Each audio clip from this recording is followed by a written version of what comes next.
Then our next question concerns initiations in the future,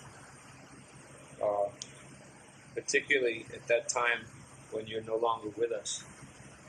We want to know how a first and second initiation would be conducted. Yes, I shall recommend some of you. After this is settled up, I shall recommend some of you to act as officiating acharya. Is that called Ritvik Acharya? Ritvik, yeah. 42 days later, Srila Prabhupada issued a letter through Tamal Krishna to all GBC and temple presidents, starting by mentioning the conversation that took place in Vrindavan on May 28th, which began with the question, "Then our next question concerns initiations in the future, particularly at the time when you're no longer with us. We want to know how first and second initiation would be conducted." This document, known as the July 9th letter, is Srila Prabhupada's conclusive order, no orders given after that, concerning the method of initiation after his physical departure. This letter was tactfully distributed to a selected few, and its straightforward meaning was veiled by the then obscurantist GBC leaders. Srila Prabhupada's final order came to be known of more widely during the mid-90s. Today, still, most of ISKCON devotees have never seen it.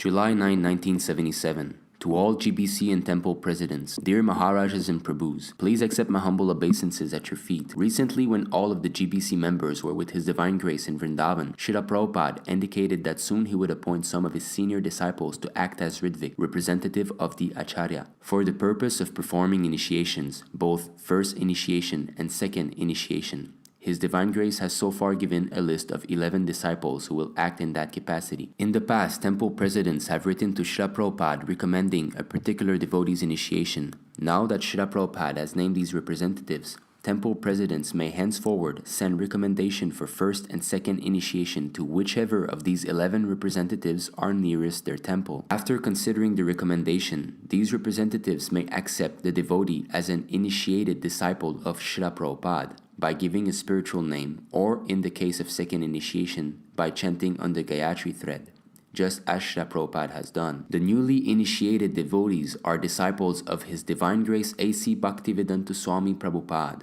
the above 11 senior devotees acting as his representative.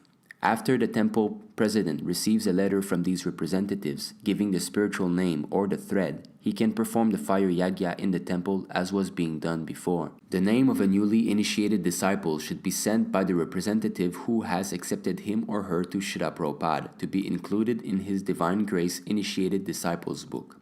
Hoping this finds you all well. Your servant Tamal Krishna Goswami, Secretary to Srila Prabhupada. Approved by Srila Prabhupada. Yasya prasadat bhagavat prasad Yasya prasadat nagati kutopi Yasya prasadat bhagavat prasad Yasya prasadat nagati kutopi Dayang stubang tasya jasasri sandhang. Or maybe you can talk a little bit about that living guru thing, They say you need to approach 434. You need to approach a spiritual master. So how to approach him if he's not physically there? How do I get guided in my spiritual life? It seems to make sense that you have to approach someone to guide you step by step. Spiritual life is basically approaching a spiritual master for knowledge. A spiritual master is not the body, it's actually the knowledge, The Vani, as Prabhupada said, is more important than Vapu. When you feel separation from your spiritual master, you just try to remember his words of instruction, he will not feel separation. He will feel that he is with you. So we should associate by the vibration not by the physical presence. That is real association. So, Bani is more important than the Bopu. Bopu will be finished. This is material body. It will be finished. That is the nature. But if we keep to the Bani, to the words of spiritual master, then we remain very fixed up. We're always feeling your presence very strongly. Simply by your teachings and your instructions. We're always meditating on your instructions. And that is real presence. Physical presence is not important. Because, as we all know, familiarity breeds contempt. So if a person is familiar, then you tend to, abuse that relationship. Whereas when you hear the instruction, then you tend to become, more serious, because knowledge is the essential aspect of spiritual life, as Krishna also said in Bhagavad Gita chapter 4 text 2, evam parapara proktam imam rajarishu viduha sa kaleneha mata yoga nasta parantapaha. You say that this parampara, the kings, saintly kings heard it, heard, know. So it is not that they saw, it was more on hearing. And then yoga nasta, Krishna says, the body, this science has been lost. He didn't say the body has been lost. He didn't use the word sarira nasta. See? So therefore, also in the Bhagavatam 2:9, there's no difference between the Lord and the sound, vibration coming from Him, even though He is not personally present. The best way to understand is to accept such divine instruction, and Brahma, the prime spiritual master of everyone, is the living example of this process of receiving transcendental knowledge. The potency of the transcendental sound is never minimized because the vibrator is apparently absent. See this point. So the Vani principle is stressed in all our Vedic literatures. It is said, Srotravya. He says you hear, and our Shastra are called Shruti, to be heard.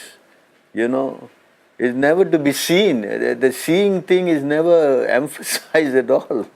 And anyway, we're looking at the context, only Srila Prabhupada is giving the message. And everyone is becoming devotees by reading his books. That means reading books means hearing him. They are not seeing Prabhupada. And how is that by not seeing Prabhupada they are becoming devotees? This is excellent proof that how the Vani principle is so potent. What about specific guidance on my day-to-day advancement in Krishna consciousness? Morning walk at Chivert Hills Golf Course, May 13, 1973, Los Angeles. Paramahamsa Swami was asking this question. Srila Prabhupada, when you are not present with us, how is it possible? How is it possible to receive instructions? For example, in questions that may arise. Well, the questions and answers are there in my books. So the question is that answers are in the books. So to day, you just have to read Prabhupada books, and if you don't understand, Prabhupada say you read it again, and the answers are there. So utilize whatever time you find to make a thorough study of my books, then all your questions will be answered.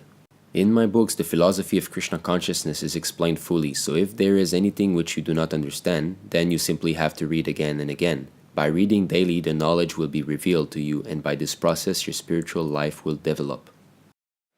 So where's the question of having no directions? And plus, Krishna also said in the Bhagavad Gita, the Bhagavatam, there's a verse in the 11:29:6 of the Bhagavatam, O my Lord, transcendental poets and experts in spiritual science could not fully express their in-depthness to you. even if they are endowed with the prolonged life of Brahma. For you appear in two features, externally as the Acharya, internally as a super soul, to deliver the embodied living being by directing him how to come to you.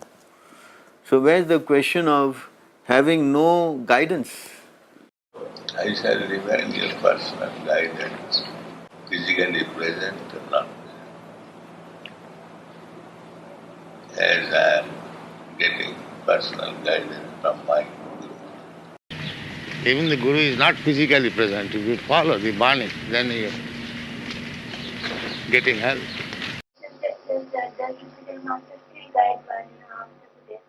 Yes, yes. Just like Krishna is guiding us, similarly spiritual master will guide. See, and for that Srila Prabhupada set up the society, even when he was at that time in the material world doing his pastimes, he set up the temples where the temple president and secretary and everybody run the society. And if anyone comes, they give the guidance physically, like for example how to put tilak and how to wear, how to chant, all that, the basic things are guided. Because he trained them up. And he was not physically with each and every one of us.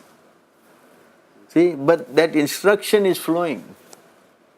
Why would Prabhupada do away with the system of disciplic succession that has been kept for millions of years?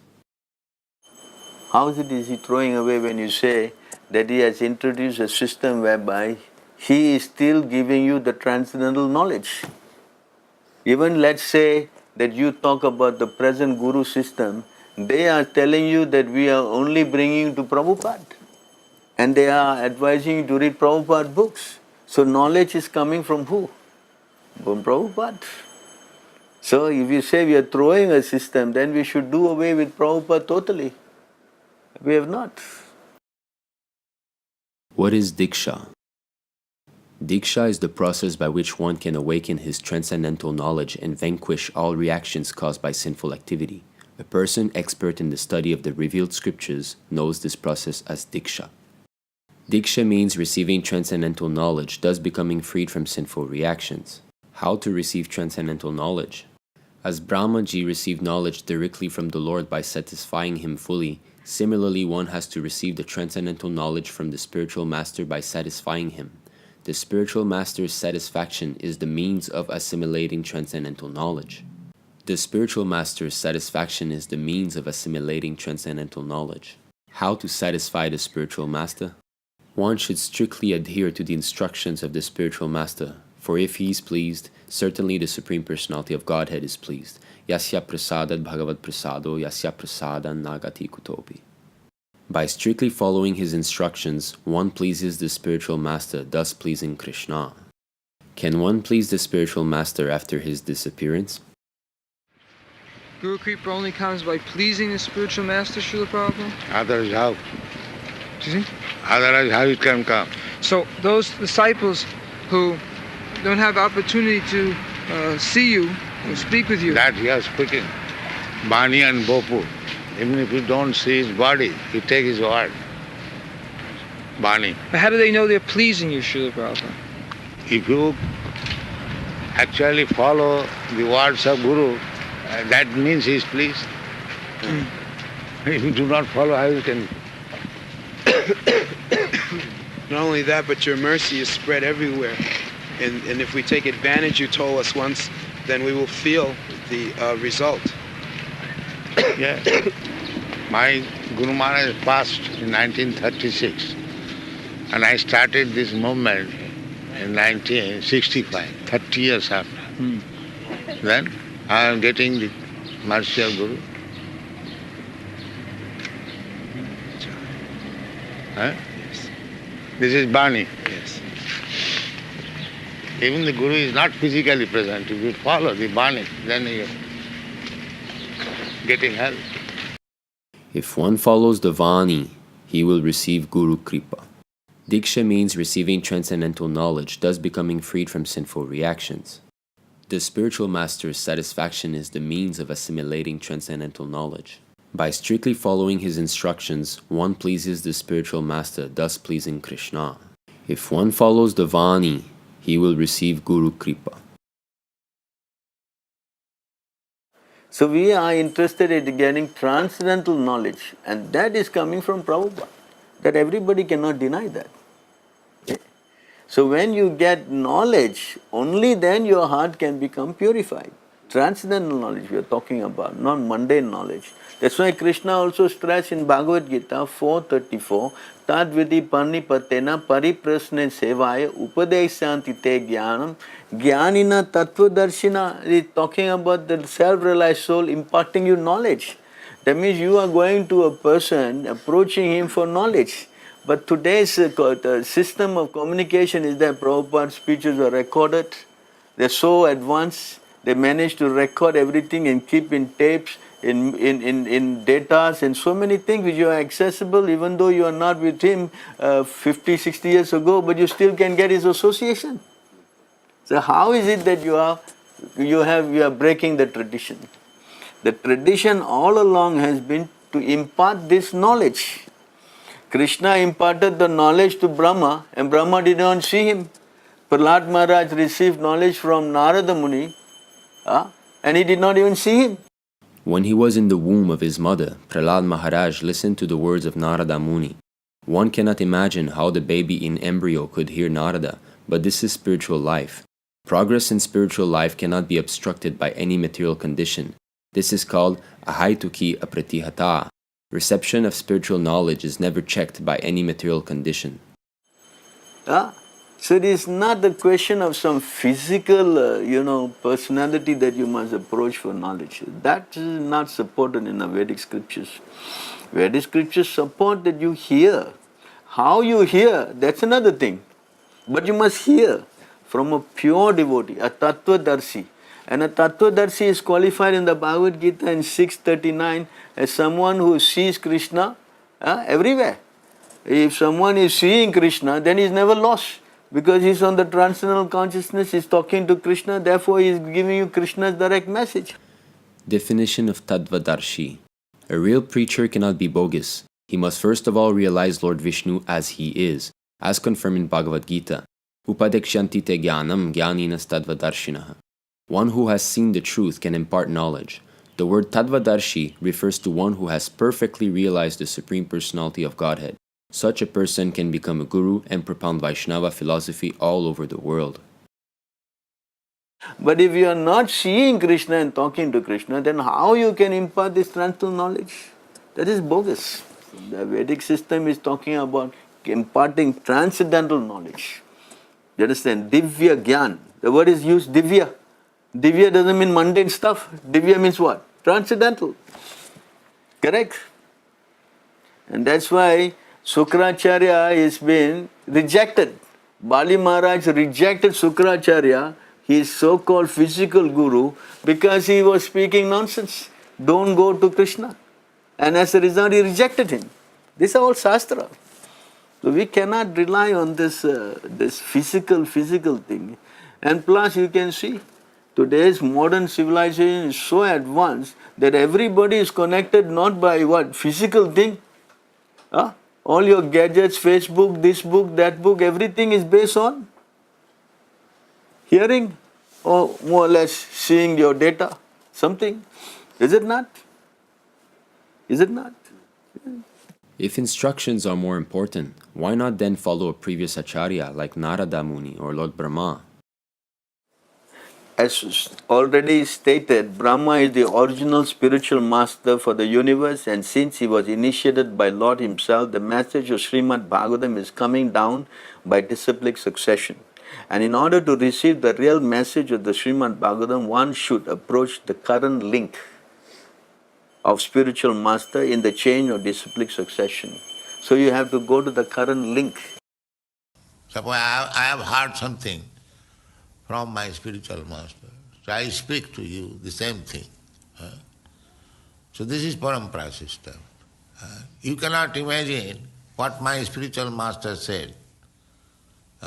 Or even if you read some books, you cannot understand unless you understand it from me. This is called parampara system. You cannot jump over to the superior guru, neglecting the next acharya, immediate next acharya. You cannot jump the link, that's not possible. And for that example, if we were to read Bhaktisiddhanta's books, we won't be able to understand. This is clear example of how we cannot jump the link, because the knowledge must be coming. So if you can receive the knowledge, that means you are properly connected. Now, although you may read Rupa Goswami's Ujjwala, Nilamani and all that, but you can't understand this. What then thousands of years from now? Does this mean that the disciplic succession ends with Srila Prabhupada? The disciplic succession is not under the purview of any ordinary Tom, Dick and Harry. The spiritual disciplic succession is under the control of the Lord. He decides when to revive, when to close it down. That is up to Him. You understand? We are conditioned souls. That's why He says in the Bhagavad Gita, Dharma samstapanartaya. To re-establish this disciplic chain, I appear. So it is not our business, it's Krishna's business. He is more interested in taking up the disciplic succession than you and me who are running to the factory and office day and night, and we are now worrying about disciplic succession. Please, I think it's very irrelevant. Right now we should try to learn how to save ourselves and not worry about 10,000 years from now. What is that? That is not within our jurisdiction anyway. Right now we are here present, that we got Prabhupada. Now why we want to waste our time in trying to see where, to speak of unnecessary, irrelevant inquiries, rather than to worry about ourselves to get out first. Is it not practical? In our parampara's history, there's never been an example of the Ritvik system. There's always been a physical guru.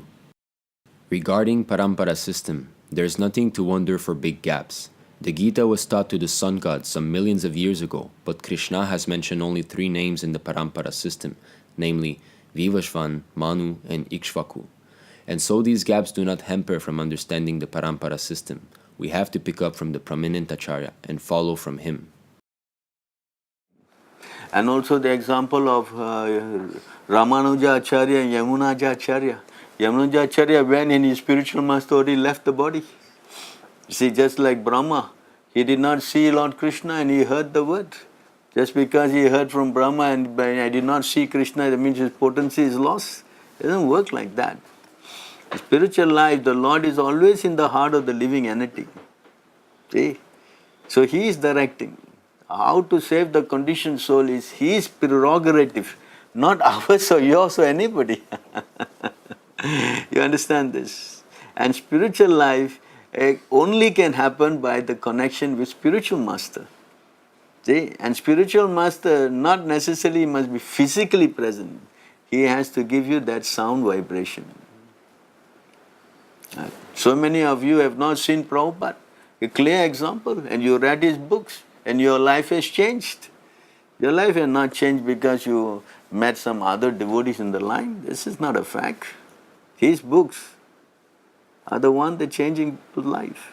So how is it not practical? It's very practical. 50 years down the line, most of you have not even seen Prabhupada. For even my case, I have not even seen him when I was joining up at that time. It doesn't mean that I'm pretty much bogus because I didn't associate with him. No. This is not a very valid statement. Does Prabhupada have the right to do such a change? In this verse 10:231, he very nicely explained this point. O Lord, you who resemble the shining sun, you are always ready to fulfill the desire of your devotee, and therefore you are known as a desiratory Vancha Kalpataru. When acharyas completely take shelter under your lotus feet in order to cross the fierce ocean of Nisain, they leave behind on earth the method by which they cross. And because you are very merciful to your other devotees, you accept this method to help them. This is a very important point. So Prabhupada is leaving us a system to help us. This is the symptom of an acharya. An acharya who comes for the service of the Lord cannot be expected to conform to some stereotype, for he must find the ways and means by which Krishna consciousness may be spread.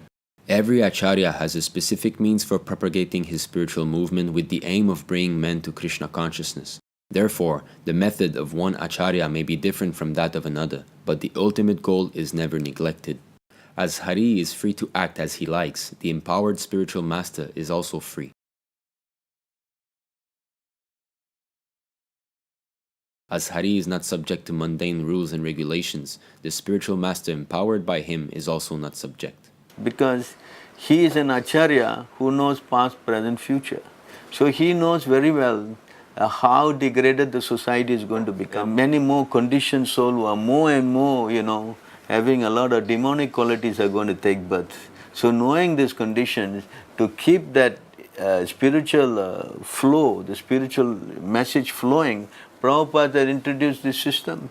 As you can see nowadays, let's say even 50 years ago, and the guru falling down is unheard of.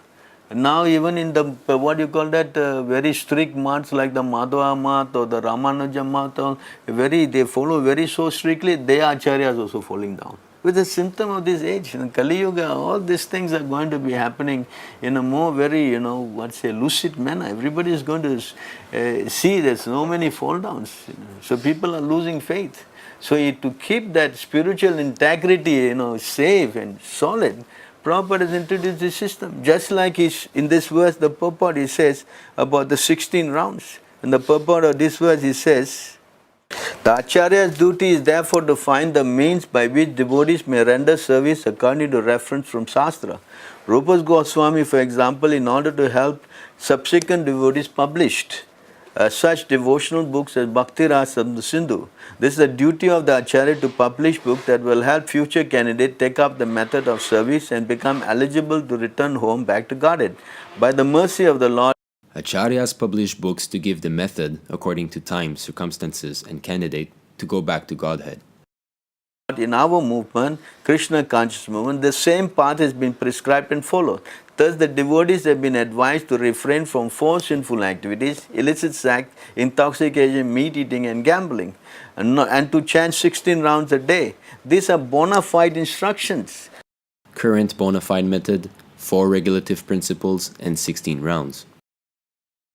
Krishna accepts a devotee who strictly follows the regulative principle and the method prescribed in the various books and literature published by the authorities. The Acharya gives the suitable method for crossing the ocean on Nissan by accepting the board of the Lord's lotus feet.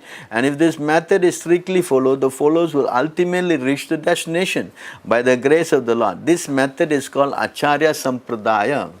Acharya Sampradaya, process by which Krishna accepts a strict follower of the method given by the Acharya. It is therefore said, Sampradaya vinahe mantraste nispalamataha. Padma Puranam. The Acharya Sampradaya is strictly bona fide, therefore one must accept the Acharya Sampradaya, otherwise one's endeavor will be futile. Srila Narottam Das Thakur therefore sing, Tandera Janana Sena Bhakta Sanivas, Janame Janame Ho E Abhilas. One must worship the lotus feet of the Acharya and live within the society of devotees, then one's endeavor to cross over Nisans will surely be successful. If Acharya Sampradaya is not accepted, all one's endeavor are futile. 2 things needed: worship of the lotus feet of the Acharya and live within the society of devotees. Then one is sure to go back home, back to Godhead. So from here it's clearly evident that if 16 round is fully endorsed by Prabhupada and he is claimed himself as the Acharya of the Sampradaya, who is authorized to make adjustment for the conditioned soul like us, then why the Ritvik system that he has so much given, clearly written in so many ways, and in July 9 letter, the will, everything shows. In Prabhupada's Declaration of Will, point 3, there is a statement concerning the directors designated to manage the properties in India. In the event of death or failure to act for any reason of any of the said directors, a successor director or directors may be appointed by the remaining directors, provided the new director is my initiated disciple, following strictly all the rules. While Prabhupada was reading the draft of his will prepared by Giriraj Swami, he ordered that the word "an" be changed to "my initiated disciple." This is only possible if the Ritvik system of initiation is followed. Why we should deny that? Prabhupada did not transgress from the Vedic system at any point of the time. When he started the movement, you have to remember that he was already almost 70 years old. So his departing from the world was always, it was imminent. It's not a forgotten fact that he is oblivious to the fact he's going to leave his body. He was always knowing that I'm an old man, I will pass away, you all are young, you should carry on the movement. So he had all that ready in the mind. So he started the program by first giving the initiation, giving the name, and giving the, chanting on the beats. Then as he progressed, he asked the president to do the fire sacrifice. And then he delegated that to the president. And then as things progressed more, he delegated the chanting on the beats to the senior man. See? So he kept giving the name. Yes? And then when he came to the point where he was going to depart, he entrusted to some representative also. So he was an online thing going on from the day one. Although to encourage the disciple, he said, yeah, when you all are qualified, you can initiate. But on qualification, well, who's qualified? We can see the result of that catastrophe of taking this prematurely, is so much disastrous. If there are any defects within our society, it is only symptom that the instructions of the spiritual master are being neglected. As soon as a foolish disciple tries to overtake his spiritual master and becomes ambitious to occupy his post, he immediately falls down. Anyone, if he is a pure devotee, he can deliver others, he can become spiritual master. But unless he is on that platform, he should not attempt it. Then both of them will go to hell, like blind men leading the blind. He is not a liberated person, and therefore he cannot initiate any person to Krishna consciousness. It requires special spiritual benediction from higher authorities. When one has attained the topmost position of Mahabhagavata, he is to be accepted as a guru and worshipped exactly like Hari, the personality of Godhead. Only such a person is eligible to occupy the post of a guru. Maybe not all ISKCON gurus are bona fide, but aren't some of them worth following? If moment you don't obey the order of the spiritual master, you're considered fallen. If you don't follow the instruction of Guru, then you are fallen down. Immediately. If one is disobeying the spiritual master, he cannot remain in the pure status of life.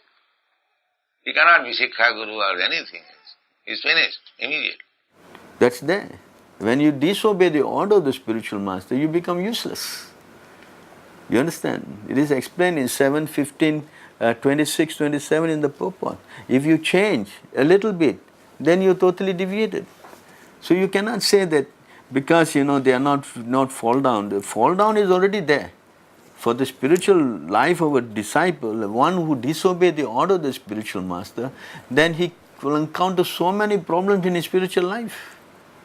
In the May 28th conversation, Prabhupada mentions the word grand disciple. Yeah, this has been a very big misleading part on the ISKCON leaders, because they highlight this grand disciple and they play down my order. Prabhupada said, yes, when I order you, you become guru. When I order you become guru, he becomes regular guru. That's all. But where is the order? You don't forget that in the beginning of the conversation, there was a question on how to perform initiation, particularly when you are no longer here with us. And Prabhupada said, yes, I will appoint some of you to act as officiating acharya. And Ritvik, yes, Ritvik, that was the question in the beginning. So then when they asked about initiating and the disciple and grand disciple, Prabhupada said, yes, but when I order you, so he put this order in front. So if he's initially been asked about initiation and he said, this is the system. And then when he speak about grand disciple, he even speak in the more futuristic stand of, I'm ordering you, when is the order? A self-made guru cannot be guru. He must be authorized by the bona fide guru, then he is guru. A guru can become guru when he is ordered by his guru. That's all. Why these Gaudiya were fed? They wanted to create artificially somebody and everything came. They did not consider Telugu is common sense that if Guru Maharaj wanted to appoint somebody as Acharya, why did he not say? He said so many things. And this point is the real point. There is no order except the July 9 letter which clearly spell out that you have to follow the Ritvik system when Prabhupada, leaves the planet. There's no other instruction after that. Prabhupada often said, "You all become guru. What about this and all other similar statements that he made?" That is the general thing, that this is a law of disciplic succession, that you have to become gurus. But becoming guru means you have to become a first-class person, whether you are a first-class devotee. So far designation is concerned, the spiritual master authorizes every one of his disciples. Sure. But it is up to the disciple to carry out the order. He wants that each and every one of his disciples become as powerful as he is, or more than that. That is his desire. Just like father wants every son to be as qualified or more qualified than the father. But it is up to the student, up to the son, to raise himself to that standard. Prabhupada desired his disciples to initiate after his physical departure, as will be seen in further quotes, provided they raise themselves to that standard. Guru desires that his disciples become like him. Disciples raise themselves by following instructions. Guru empowers qualified disciples to initiate. Desire does not equal order. Chronological display of Prabhupada's statements concerning future gurus. By 1975, all of those who have passed all the above examinations will be specifically empowered to initiate. Now the time is approaching very soon when you will have many disciples by your strong preaching work. In these statements, Prabhupada clearly speaks of his disciples one day becoming Diksha Gurus. In his spiritual master absence or disappearance, you can accept disciples without any limitation. This is the law of disciplic succession. I want to see my disciples become bona fide spiritual master. By the end of 1975, still no disciples had passed the aforementioned examinations, but still, Srila Prabhupada expressed his desire to see them succeed.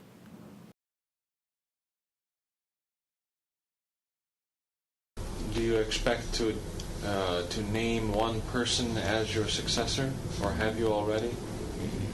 That I am not contemplating now. But there is no need of one person. As other things are managed by committee, so this can also be managed. Will there be one spiritual leader, though?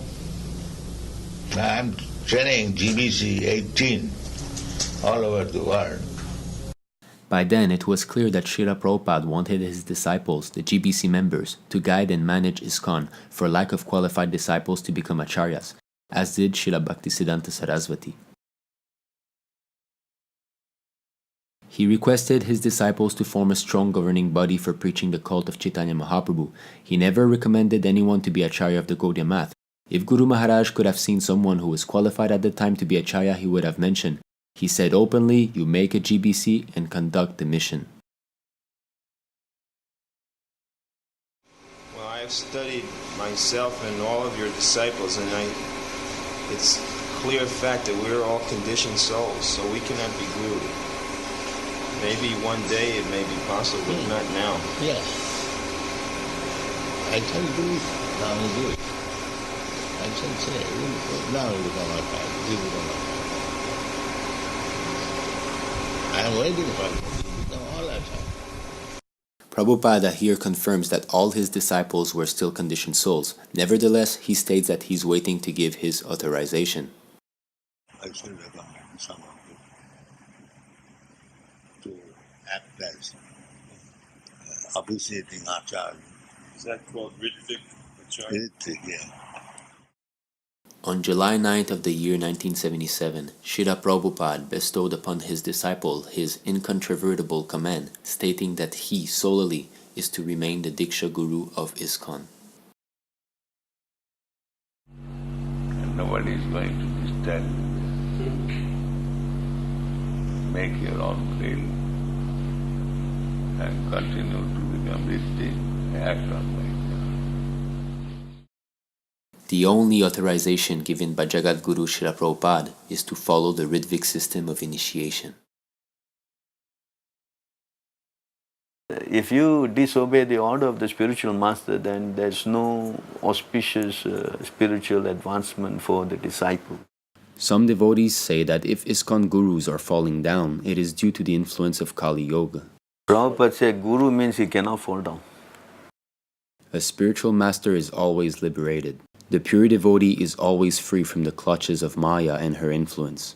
A bona fide spiritual master is in the Disciplic Succession from time eternal, and he does not deviate at all from the instructions of the Supreme Lord. There's no such thing as Kali Yuga and some guru, and this is all speculation. Guru must be beyond the three modes of material nature. And it's explained in the verse in 3:27-26. The influence of material nature cannot harm an enlightened soul, even though he engaged in material activities, because he knows the truth of the Absolute and his mind is fixed on the Supreme Personality of Godhead. So there is no question of a fall down of a guru who is transcendentally situated. One who has taken exclusive shelter of the Supreme Lord, Vasudev, becomes free from fruitive activities, which are based on material lust. In fact, one who has taken shelter of the lotus feet of the Lord is freed from even the desire to enjoy material sense gratification. Plans for enjoying sex life, social prestige, and money cannot develop within his mind. Thus, he is considered Bhagavatotam, a pure devotee of the Lord on the highest platform. But if you take a third-class guru and he falls down, then it's your misfortune. Because it is advised by Prabhupada clearly in the Nectar of Instruction, Mantra 5, that one should take a Uttama Adhikari as a spiritual master. Although he said second class and third class can initiate, but because of their insufficient guidance, you cannot make good advancement. Therefore, you must take a first-class devotee as your spiritual master. There are three classes of devotees, and the guru must be accepted from the topmost class. Only such a person is eligible to occupy the post of a guru. As for your next question, can only a few pure devotees deliver others? Anyone, if he is a pure devotee, he can deliver others. He can become spiritual master. But unless he is on that platform, he should not attempt it. Then both of them will go to hell, like blind men leading the blind. So the first-class spiritual master is already there. You are coming through him. Now all you have to do is follow instruction with him and go on. What's the problem? If you want some physical association, the temple is there. There's so many hundreds of devotees you can associate and learn from as a humble Vaishnava. What's the problem? What's the problem? And if you want encouragement, there's so many devotees to encourage you. I don't see any problem in that. I'm personally have lived with the system for the past 40 years. I don't see any problem with it. In fact, we have started many temples on these principles, and they are all going very nicely in China, in India, Philippines, Bangladesh even, and also India, Australia, New Zealand. So what's the problem? I don't see any problem. If one finds a first-class devotee besides Prabhupada, is it okay to take initiation from him? That's okay, we have no objection. But it's not within ISKCON, it's outside. If there is a pure devotee, then nobody is going to stop you, if you can find one. But pure devotees are not searched by you. They're sent by Krishna. This is important. You see, I send the pure devotee to you. Yasya prasada bhagavat prasada yasya prasad nagadir goti. By the mercy of Guru you get Krishna, and by mercy of Krishna you get Guru, and by mercy of Guru you also get Krishna. You see, as you can see in Dhruva Maharaj, he was going to the forest. Krishna sent Narada Muni to him. There's so many examples. What role did Srila Prabhupada give the GBC? I can read that to you probably. So the GBC has been established by His Divine Grace A.C. Bhaktivedanta Swami Prabhupada to represent him in carrying out the responsibility of managing the International Society for Krishna Consciousness, of which he is the founder, Acharya and supreme authority. The GBC accepts as his life and soul his divine instruction and recognize that it is completely dependent on his mercy in all respects. The GBC has no other function or purpose other than to execute the instruction so kindly given by His divine grace, and preserved and spread His teaching to the world in their pure form. Definition of GBC, Resolution number 1, GBC Minute, 1975. Their purpose is to carry out the instruction of Srila Prabhupada. They're not there to change, manufacture, that's not their role. You see, they are to maintain His teaching as their life and soul. Now the GBCs are changing. That is not the instruction given by Prabhupada to them. It's clearly said in this resolution. For example, trying to implement woman gurus, or trying to, do so many things which is not authorized by him.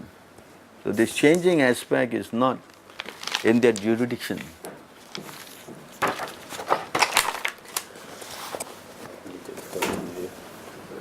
Is it okay? We will start again. Both shastrically and with evidence letters. So we'll start again at 5, I think.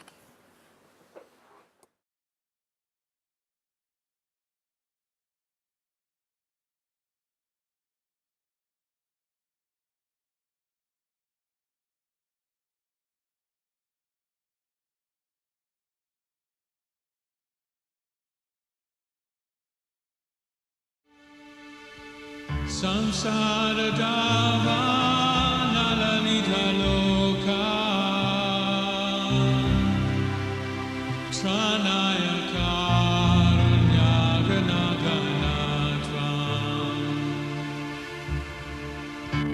Samsara dava nalalita loka tranaya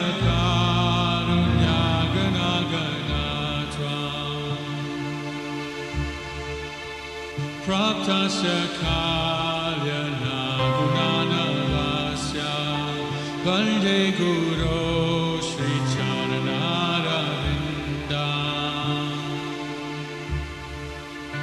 Praptasya kalyana gunana vasya Vande Guru Sri Charanaravinda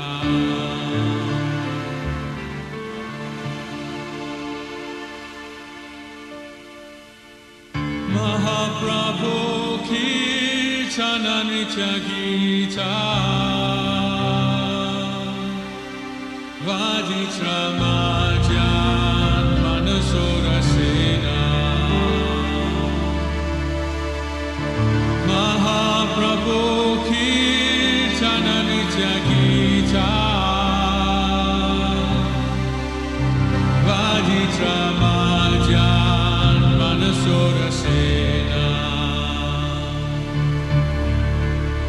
Romanchakam Ashrutaranga Bhajo Vande